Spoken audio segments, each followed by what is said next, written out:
Welcome to the VetPractice Playbook, brought to you by VetPractice Pro, where we talk all things veterinary leadership, management, clinic ownership, and more. I'm Dr. Emily King, joined by, this episode, Harrison King. Harry. John Biddles. Yes, sir. And Mr. Richard King. How's everybody doing? Good. I'm cold. I'm freezing. Actually, Richie was just saying a second ago that he was becoming, what was the phrase you used with your Carhartts? I'm becoming very familiar with, or my best friend is my Carhartts, or something along those lines. Yeah. This episode brought to you by Carhartt. Carhartt. Yeah, right. I'm kidding. It needs to be. Honestly, you guys are talking about how cold you are. It's 19 and sunny. Have you been outside today? I actually went outside and sunbathed for a while. Did you? I haven't seen Did you have the sun. do some snow angels out there? Yeah, I haven't seen the sun. I think my head might be a little sunburned. Yeah. I went out and cleaned off. Did you put my on some daughter's sun? car. Did you put on that like suntan Just oil? the neon stuff on my nose. Oh, there you go. Yeah. Yeah. It was great. Speedo kind of weather? Not yet. 32 degrees for Not that. yet. Okay. Groundhog Day next week in Speedo. Yep. Top hat. Yep, absolutely. So VetPractice Pro is launching, and it launched. It is launched. It is. Launched. It's is officially out out there. There are some tweaks we're making to the website, right, Harrison? Yeah, I am going to put out an email and then a post in our Circle community, which you should join. It's free. It's a great learning platform for any veterinary professional to just ask questions and learn from each other. It's a great little place. But there are changes coming to the website. As with any launch, we quickly learned that there were things that needed to be changed. That we didn't like. That mainly we liked. for the user experience. We found it was a little difficult to navigate to the courses, and because there's 100+ templates, there's just a lot going on. And so, with all of your feedback, we have been making changes, and those will hopefully go live by the end of this week. Okay. And I've seen the changes, and they look phenomenal compared to I'm so excited. Compared to what it was before. We've made those user experience changes, but on top of that, we've also added a little bit of flair to the website, a little bit of personality. We found A little that razzle-dazzle. a little razzle-dazzle, because we found that the website really felt very corporate. Yeah, okay. And so that's really not who we Sciencey. are. It was kind of It sciencey. was kind of sciencey. I don't know if I like the word corporate so as we much added- as like it was very like medical, because that's who I am, It right? is, I mean, like it we're is, kind of yeah. like very White, like blocky, and so Yeah. we've added in a lot of personable elements, some hand-drawn things, some things to spice it up. So I like it. it'll look good. A lot easier Make sure you to check it out, because it's got Yeah. quite a few tools to move from like feeling like you're drowning and someone's got a hand on the water, we're actually reaching through the water, What's your grabbing you. What's your favorite course? Go. My favorite Yeah, out course. of the 16+ that we launched with. It's going to be one of mine. Okay. It's going to be Scrubs to Self-Worth. That's a great one. That's a great one. I remember we edited that one. And I was like, this is just gold. And I'm not saying that because I want you to buy it. Genuinely, it was really great. Yeah, I remember getting the text and you said that. Yeah. What are you guys? What do you think your favorites are? The one that sells. That's my favorite. I had a lot of fun doing making sense of the Five senses. You know what? We edited that one video, or I was watching through the courses the other day, and I forget which one it is, but guys, if you go to watch the courses, there's a part where John says slobby lobby. And It's only because Emily wrote it down and I read it and I could not stop laughing. Don't be a slobby lobby. Don't be a slobby slobby lobby. I lobby. think that might be in the 5 cents one. I think it is. Me and you That is literally so could not funny. film that. We were laughing so hard. We at were the laughing so slobby hard. lobby. That Slobby was very funny. Yeah, it was so A funny. lot of good courses out there. Go check it out. And make sure you join the email list. Yeah. Because that is how you find out the different things. And when we're adding, because each month we're adding more material. So be on the lookout. Yeah. Okay. All right. Today we are talking about letting go or delegating and what it will cost you if you don't do that. Because I think the cost is rather high, right? Yeah. I think it's a really common scenario that we see in veterinary medicine. I think because veterinarians in general feel very deeply about the process and their relationships with clients. And so then they have a tendency to really hold on pretty tight. And so then I think you see a lot of problems associated with that. Yeah. The more you care, the more likely you are to overcontrol. Well, especially if you're a founder, that's your baby, and Mhm. you just want to be in control of it. You don't let somebody else's mistake costing you your reputation, your money. Well, yeah, the buck stops with you. Everything else. Even if anything gets messed up in that appointment, it's your name on the social media post. It's not that person's name that did it. It's your clinic's name that you designed, that you grew. So it is hard to let go when you're the founder. And I think that extends beyond veterinary clinics too. Anybody in a small business leadership that built that thing from the ground up tends to hold that sacred. Yeah. And Mom, I love what you put here on the itinerary where it says, what made you successful early as a leader will eventually become the thing that limits your growth. Yeah. Where are the snaps? Snap. Seriously, that's so true. It is so true because it is. And so then it's really hard to make that mind shift change. Yeah. Right? Like, because that's what worked. And so you're like, but that's what worked. At that level. Yeah, right. And so then it is definitely a mind shift change to being comfortable letting go. Richie and I climb hills backpacking. I don't have to use my trekking poles for the first 50 feet, but but I'm not going to get up to 2,000 feet and not use them. Like, I'm not going to go back to what was comfortable at the beginning. What do you guys think that looks like in a clinic? Do you guys have? In terms of I wrote down like what that might look like with an owner or a medical director or even a lead, just not delegating, not letting go. Oh, I think it's. What do you think are some examples where people might see that? I really do. I mean, it can happen with bigger things, but I think that it really comes down to the smaller things, like approving a schedule change. You know, like those are things that a leader, as they grow the business, probably don't need to be worrying about. Okay, that's a good one. I like the practice manager who can't let go of inventory ordering because nobody can do it like I do. Yep. And I go back to the book that we all know and love, Extreme Ownership. And if they can't do it as good as you, then you are not teaching and delegating to the level that you should be. It's not their problem. It's really if they either can't comprehend it, then you need to get somebody else to do it, or they're not the right person.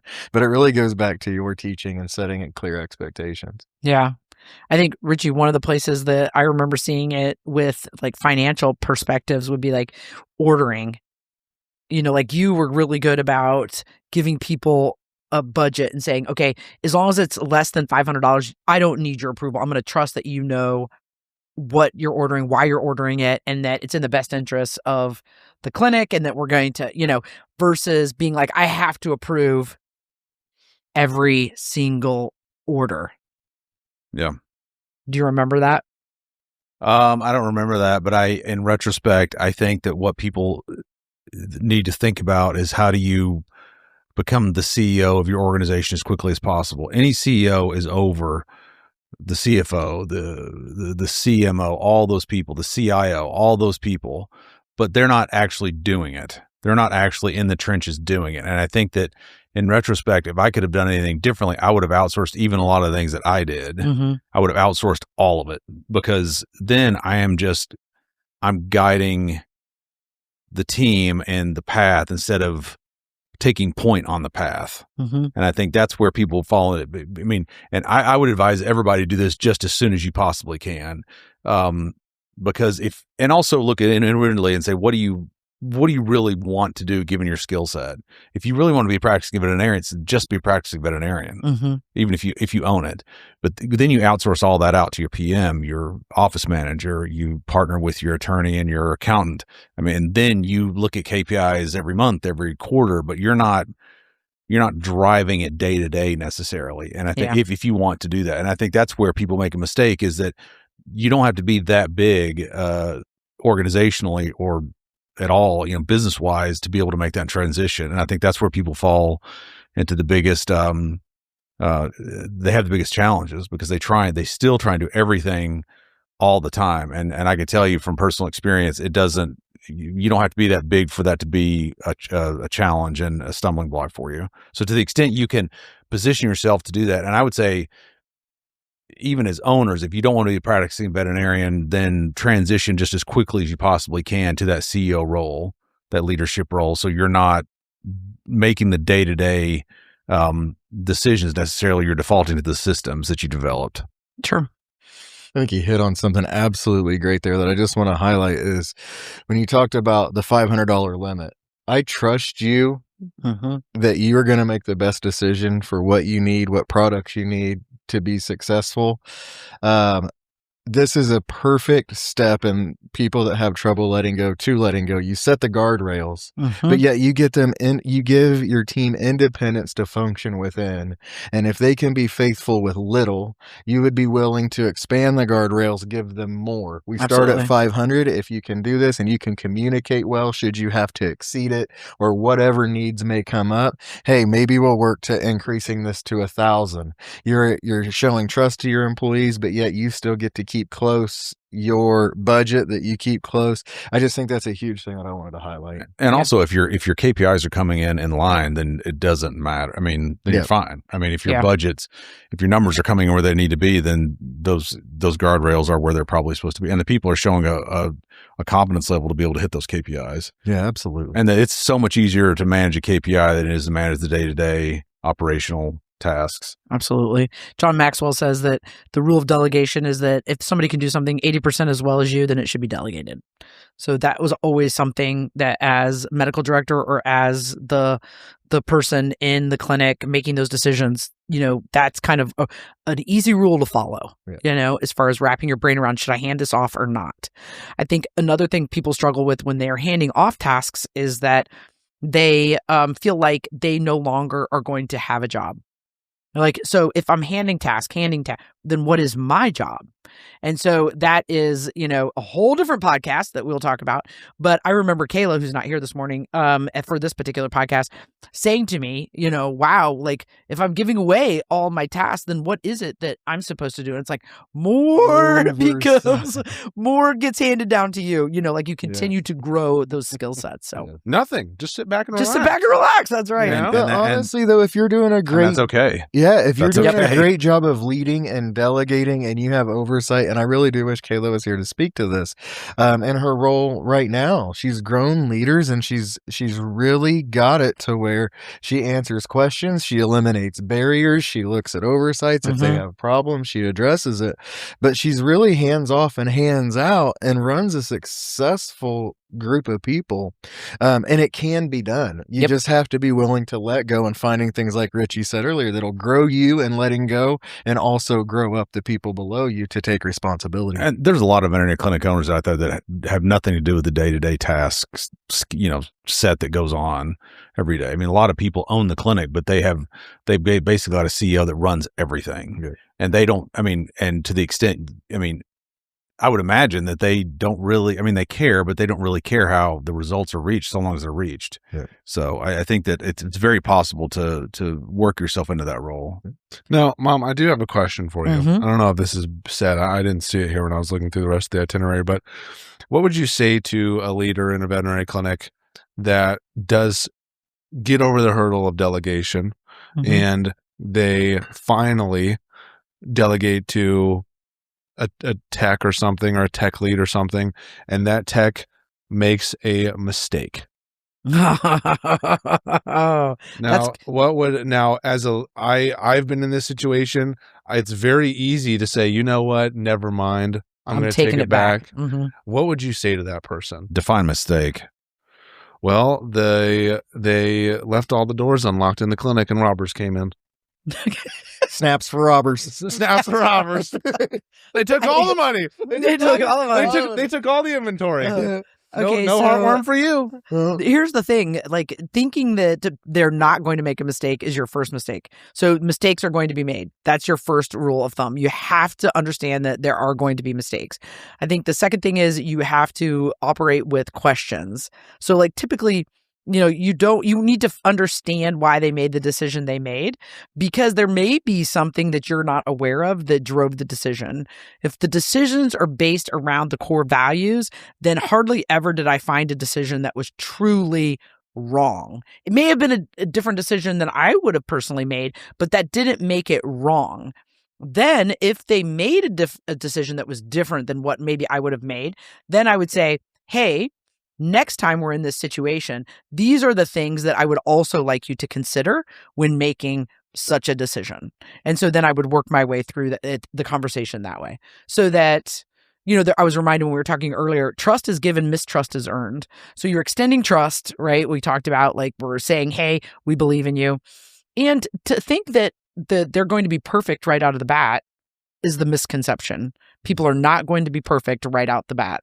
Mm-hmm. So guys, that's how I would handle it. Please pause while I give Emily a hypothetical hug from across the room. That was a textbook answer. No, thanks. So perfect. I appreciate that. I do agree. If you've been a person that's had stuff delegated to you and you do make a mistake, and that person your leader just wants to come at you about that mistake instead of trying to put themselves in your position, mm-hmm. what was going on when you made that decision. Mm-hmm. Help me understand why you got to where you got to. Walk me through it. And then if they understand where you're at and they say, okay, I see how you got there. I mm-hmm. understand why you made that call. And you did have the clinic and everybody's best intentions at heart. I see that. In the future, let's go about it this way. This is mm-hmm. my expectation. Does that make sense? Do you see where I'm coming from? Mm-hmm. Yes, we got it. And that right there will grow your relationship. If you're talking about leading from the middle, mm-hmm. you being willing to explain where you're at, not shutting down. Yes. And being able to take that feedback as the senior leader and coach it, you're going to get your clinic culture where you want it so fast. So awesome answer. Thanks. I was a little nervous being put on the spot there. I love it. So let's talk quickly about some misconceptions that delegating, has with it. To grow bigger, I have to do more. Right? So that's not true, because if you think that way, you are not going to be able to scale your practice. So that is not what is truly happening. So as the clinic grows, complexity grows, right? More people, more patients, more conversations, more systems. So you have to be able to delegate in order to scale. Do you guys agree with that? Yep. Agreed. Otherwise, you're going to see things like delayed decisions, burnout. A lot of things will team dependency instead of ownership, like Richie mentioned earlier. So the reframe that I wrote down in this particular misconception is growth doesn't require you to do more. It requires you to develop more people who can do meaningful work without you, right? How well your clinic operates without you there is an indication of your leadership, in my opinion. I feel like that's a whole course. That's 5 episodes of the podcast right there. Just on that topic alone. So I think a lot of people always feel like, I can't leave the clinic because what's going to happen? Yes, you can. I think that there's so much importance in your ability as a leader to develop the leaders below you. You'll never be able to let go if you can't grow leaders. Mm-hmm. So if you're trying to figure out, if you're stuck in the muck and you're like, what do? I keep hiring people, but there's nobody to train them. That's a big flag. If you hire people to fix problems because you feel like you need more bodies, but then you have 0 people to train them, there's a huge red flag that you were probably one of these people who has too much control, mm-hmm. who's not investing enough time growing your next wave of leaders. You should have layers of leaders and a pipeline almost of how you can bring them up through to where you just have oversight. They're managing the training. You develop the content. You have to be able to let go. And these are some of those signs. And I just think it's so true that you don't need to do more. I hired more people. Now I got to train 5 people. Right. No, you don't. You need to train 1 or 2 that can train everybody. Right. Or just buy VPP modules. We'll do it for you. Ding. Yep. There you go. Snap. I think the mistake people make is they think that they're developing leaders by delegating tasks. And you develop dependency when you do that. When you're when you're delegating tasks, that does not develop leaders. You need to delegate decision making. Yep. That's how you're going to develop leaders, which then develops empowerment, and then you being able to be like, going to the beach, peeps.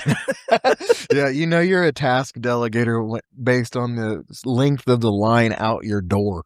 Oh, that's a good point. You got people in line waiting to talk to you. It's because you've delegated tasks. That's right.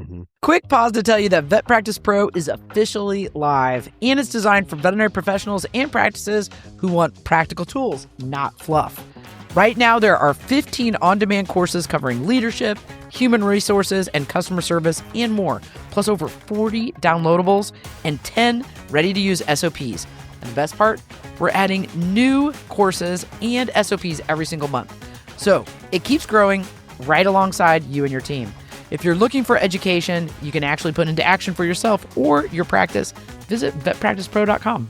All right, misconception number 2, to lead better, I must get closer to everything. What do you think? Agreed. Yeah. Okay, so over closeness is going to create micromanaging. So that I've seen that occur so for example, we had an associate veterinarian who would follow the dog back to treatment and hover while the treatments were being done. Yeah. And that's wow, okay, that's micromanaging at its best. When I was just at the conference at VMX, I had somebody in the Zoetis panel. We had questions afterwards, and somebody said, how do I get to the point where I can leave the room when an RVT is discussing a diagnosis, a treatment plan, a path forward, and not feel like I have to be in there because I'm not sure I trust everything that they're going to say? And I was like, oh, heck, wow. Okay, that's really micromanaging. Yeah. And that is poor delegation at its worst. Not good for her for recognizing that she's being the barrier to growth on everyone's part. But I just wondered, wow, how many people are doing that? How many other people are spending time? Quite a lot. Yeah. And so that's a really hard place. You've got to let go of that. You've got to trust that you've trained your technician well enough to discuss Giardia or roundworms or Cushing's, or this is how we're going to treat this patient moving forward. So otherwise, you create a situation where no one's growing and no one's feeling empowered, and yeah, it's hard. Yeah. Agreed. Okay, misconception 3, to lead bigger, I have to know more than everyone else. That is not true. There's no way you're going to outknow everything. Do you guys agree with that? Yeah. I do. I think that the further you get from it, the further you pull yourself out of it, the more you have to change your conversations when you're disappointed with an outcome.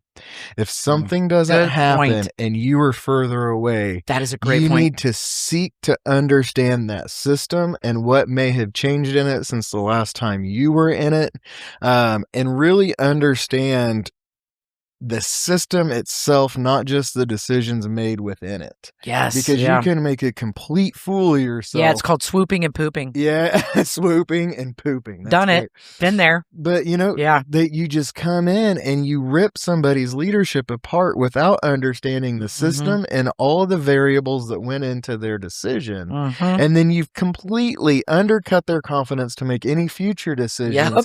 And you've literally taken 2 steps forward and 3 steps back to where now you don't trust them to do it. They don't trust you to coach them when they're wrong. And guess what? It's back on your plate and you have a pissed off employee. Yeah. Refrain from swooping and pooping. Yeah. Yes.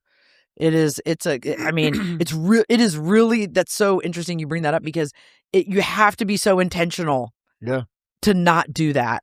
And it requires self-restraint. Yep. Like there were situations when the clinic, the further I got removed, right? Because as you grow, you scale, and as you scale, you add leaders, right, into departments.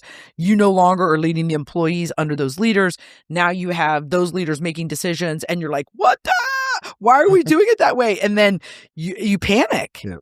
And so being purposeful, intentional about being like, "No, stop! I'm not going to swoop and poop," So I think it's really important. Richie, you ever swoop and poop on anybody? No, but I do think it's important to qualify this statement. To lead bigger, I have to know more than everyone. You do have to know more than everyone from a leadership, directional, strategic, overarching, directional standpoint. From a visionary. The CEO doesn't know everything, but he knows what to do, or should know what to do in case an issue arises in marketing, in accounting, whatever. I mean, it can't be that you default everything down to because then otherwise, why are you the CEO? There's a great scene in a movie called, it's not The Big Short. It's about the 2008 crisis. And there's this great scene in a boardroom where they show up and all these analysts are standing there or sitting there and they're explaining the problem. And the CEO is pulling this information out of them. And he doesn't know more than the analysts, but he ultimately has to make the decision about the direction of the firm and what they're going to do to unload all these bad investments they've made. So I think that's a great example of, you don't have to know the minutia of what everybody's doing, but you have to know what to do once that minutia is brought to you and they say, what do you want to do? Exactly. Yeah. That's great. Yeah. I think in hiring, one of the objectives we always had was I always hired veterinarians that knew more than me, that had just because you grow yourself that way. And so many people are afraid to do that. And so that's really important. Yeah, absolutely. Okay. So consequences of not delegating, right? So we talked about, you limit the growth of your developing leaders. If you have control, well, I guess the saying is you can have control or you can have growth, but you can't have both. So I think that's a consequence. If you're going to hold tight onto everything, then you should expect to not grow. Agreed. I think the challenge is whether anybody wants to believe it or not, it's 2026 and things move fast. Mm-hmm. Information moves fast. People's ability to schedule appointments elsewhere or move around, it moves fast. And you having control of everything is going to cause your business to move very slow. Yeah. If every decision has to be run through you, you're going to be inundated with questions, with analyzing situations constantly, and you need to pull back and get into a coaching mindset. Like, there's a church, for example, Christ Fellowship Church down in West Palm Beach, and the founder of it, Tom Mullins, he goes by coach. He was a high school football coach. John Maxwell is a teaching pastor there, and we, snaps for John Maxwell. We're snapping. Right. This is the snappy episode, but he's absolutely amazing, and he speaks so highly of coach because that's his persona. Even as a leader in his organization, which is one of the biggest churches in the entire country, he had a coaching mindset, not a player mindset. You can't be the quarterback and the coach. Yep. You are going to have to choose. And if you're going to be the quarterback, all of this high level oversight, like Richie's talking about, this CEO, is going to fall by the wayside because you're going to be covered in the task of getting the next first down. Mm-hmm. Somebody has to be on the sidelines. Somebody has to be offering direction. And if you can't get yourself in that position, you're set up for failure. Yep. You're going to limit the tenure of your strongest leaders. They're going to leave. If you don't grow leaders, those good people that want to lead, they're out of here. So I think you see the patterns in vet med where people will be like, I can't keep good practice managers, or my associate vet's not stepping up. I don't know why nobody wants to be a medical director. Those are all common things that burnout's happening. I think this is one of those things that can contribute to those phrases that we hear from folks so often. You have in the outline, and I'm just going to throw this out on the table and watch it wiggle, but most leaders delegate tasks. Right. Great leaders delegate authority. Mm-hmm. Responsibility without authority will never work. Yep. You cannot put the responsibility on somebody to hit a target and not give them the authority to make decisions. Yep. That's great. Yeah. A perfect example was what happened at All-Star this past week with the weather. Michaela, who's the practice manager, and Dr. Dudley, who's now the medical director at All-Star, they were given the authority to make the decision on whether or not they should come into work. Right? It's Hamilton County has a red alert. Mm-hmm. They're like only essential travel. Do we close? Do we open? And mission left it up to them. So they gave them the responsibility and the authority to make the decision. Didn't tell them what they had to do, but gave them the authority. And I think that's pretty awesome. Trusting that they will make the best decision for the safety their people, of their patients, their business. Yep.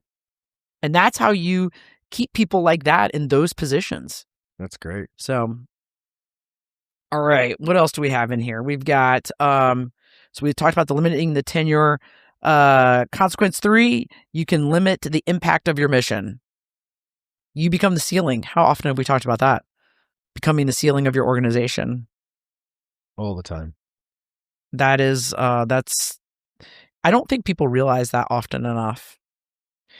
By holding on so tight, they now become the ceiling. And Richie, I'm going to ask you, because any role that I've been in, the hardest part for me to let go of, especially decision making, has been around the financial inventory expense side. Mm-hmm. That's especially as an owner, when that affects your bottom line, your take home income, your ability to, however you define success as monetarily. How do you manage letting go of that? I mean, you had that guardrails idea, which I think is absolutely phenomenal. Is there you got any other little nuggets to drop in there of how you can let go of some of the financial inventory side of things? Leadership is hard enough, but when it comes to dollars and cents, I think that's tenfold. I think people always talk about, in a military sense, people always default to their training.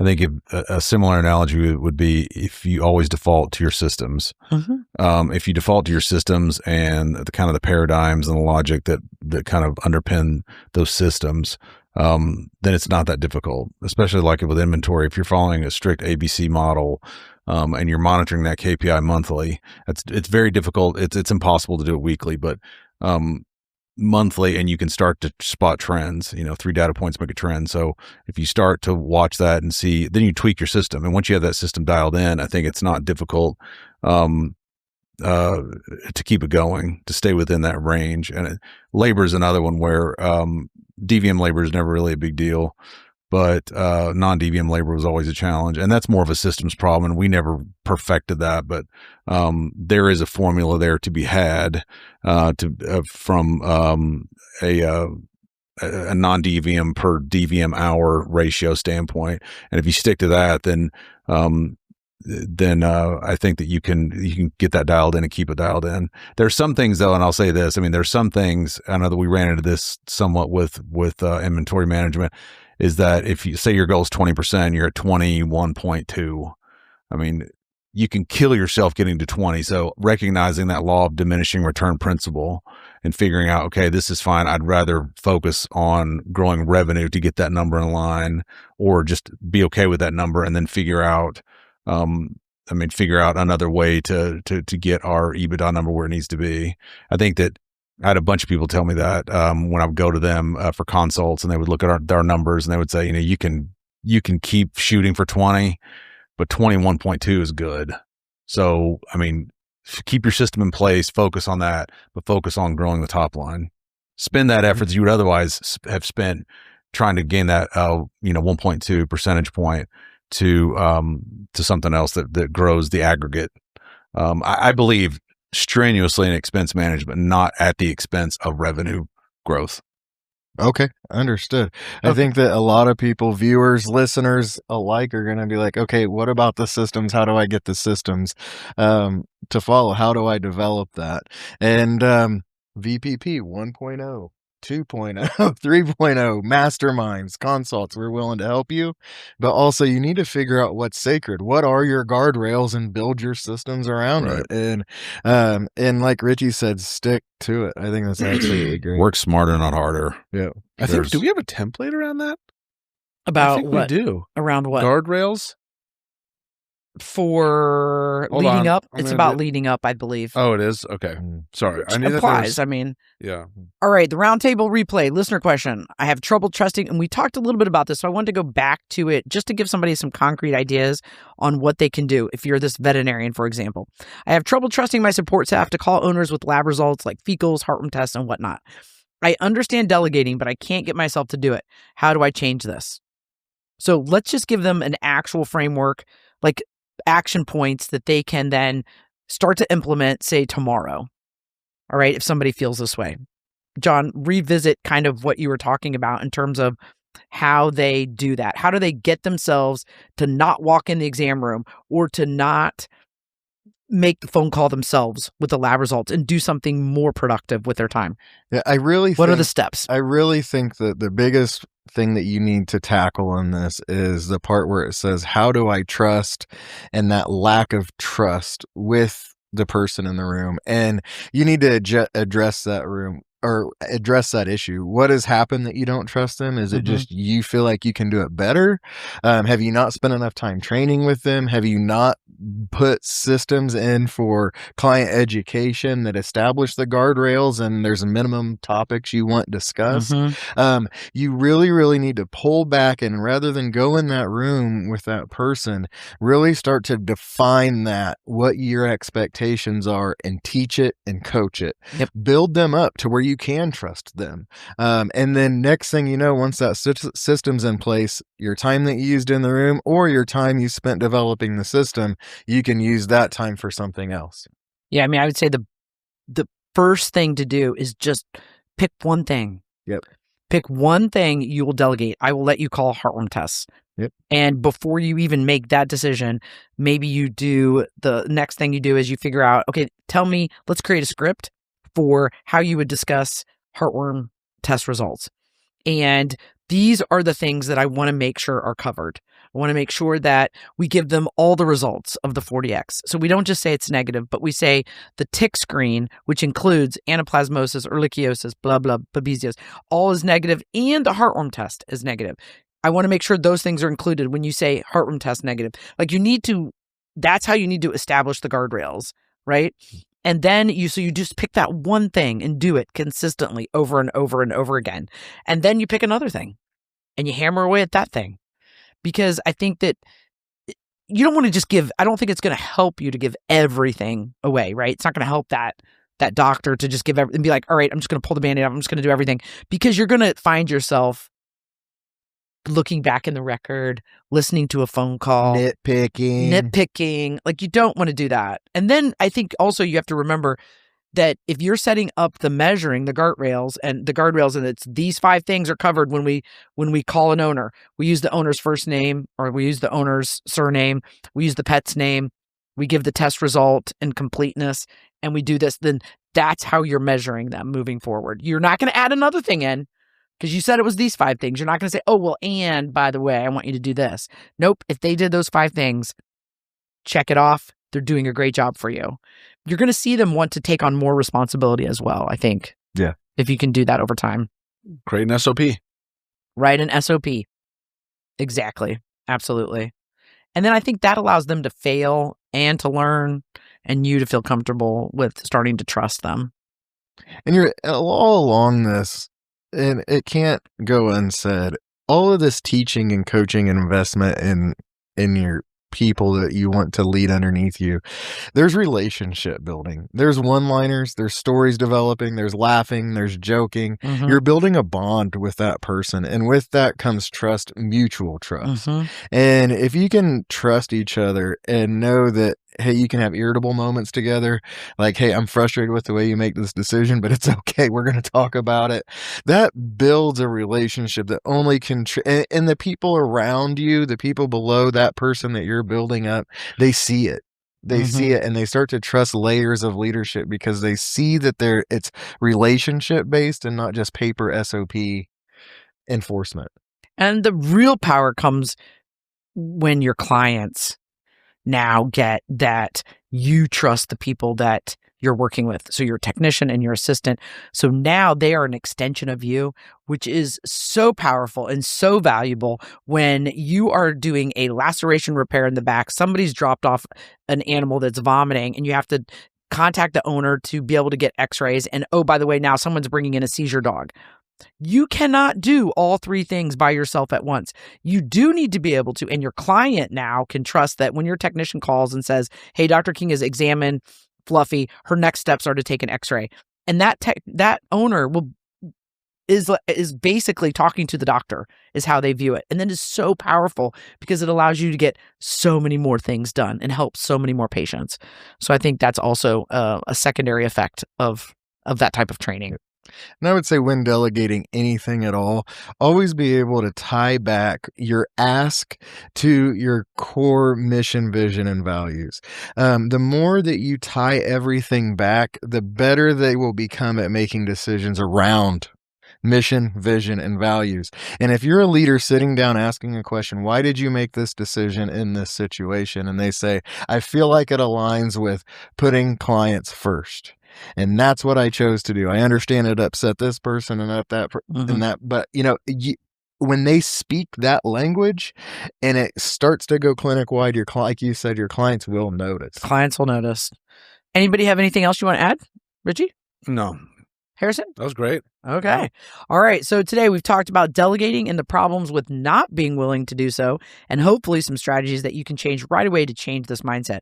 We get that letting go feels risky, but the key is that the further into your organization decisions can be made, the more successful your organization is going to be. So keep that in mind. And when you delegate, should that person reward themselves, Mom?